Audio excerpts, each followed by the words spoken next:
రాజధాని విషయంలో వైసీపీ అధ్యక్షుడు జగన్ రెడ్డి తాజాగా వినిపించిన మావిగన్ రాగం ఇప్పుడు రాష్ట్ర వ్యాప్తంగా నవ్వుల పాలవుతోంది.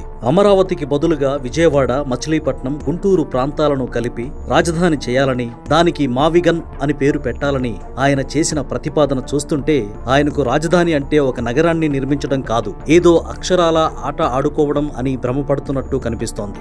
గతంలో అమరావతిపై ఉన్న అయిష్టంతో 3 రాజధానుల ముచ్చట తెచ్చి రాష్ట్రాన్ని గందరగోళంలో నెట్టిన జగన్ ఇప్పుడు మరోసారి ఇలాంటి వింత పేరును తెరపైకి తెచ్చి తన రాజకీయ అపరిపక్వతను బయటపెట్టుకున్నారు. ఒక రాజకీయ నాయకుడికి సిద్ధాంతాలుండొచ్చు, ప్రత్యర్థులపై విభేదాలు ఉండొచ్చు, కానీ సొంత రాష్ట్రం మీద, ప్రజల ఆకాంక్షల మీద ద్వేషం మాత్రం ఉండకూడదు. ఆంధ్రప్రదేశ్ రాష్ట్ర దౌర్భాగ్యం ఏంటంటే ఆర్థికంగా, సామాజికంగా ఎంతో బలంగా ఉన్న జగన్మోహన్ రెడ్డికి రాష్ట్ర అభివృద్ధి కంటే తన వ్యక్తిగత అహంకారం నెగ్గించుకోవడమే ముఖ్యమని ఆయన మాటలు నిరూపిస్తున్నాయి.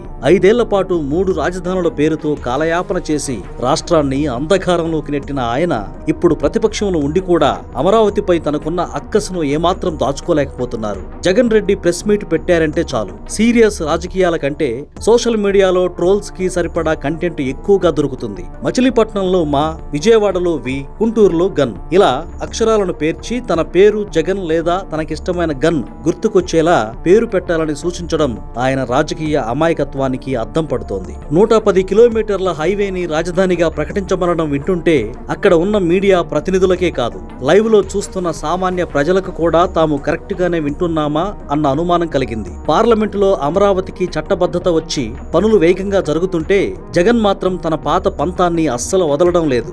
అధికారం పోగానే బెంగళూరు ప్యాలెస్ కు మకాం మార్చి వారానికి 2 రోజులు ఏపీకి చుట్టపు చూపుగా వచ్చి వెళ్లే ఆయన విభజిత ఏపీతో ఒక ఆట ఆడుకుంటున్నారు. చివరికి వైసీపీ నేతలు కూడా ఈ మావిగన్ ముచ్చట విని ఇదేం పిచ్చి కర్మ కాకపోతే అని లోలోపల తలలు పట్టుకుంటున్నారు. ఒక పద్ధతి, ప్లాన్ లేకుండా ఇష్టం వచ్చినట్టు మాట్లాడుతుంటే ప్రజలు అసహించుకుంటున్నారన్న కనీస స్పృహ కూడా ఆయనలో లేకపోవడం ఆశ్చర్యం కలిగిస్తోంది. అమరావతిపై ఉన్న వ్యక్తిగత కక్షతో రాష్ట్ర ప్రయోజనాలను పణంగా పెడుతున్న జగన్ తీరు ఆయన దిగజారుడు రాజకీయాలకు పరాకాష్ఠగా నిలిచిపోతోంది. తన పేరు స్ఫురించేలా ఉండాలనే తాపత్రయం తప్ప రాష్ట్రం మీద ఆయనకు ప్రేమ లేదని ఈ మాటలతో తేలిపోయింది.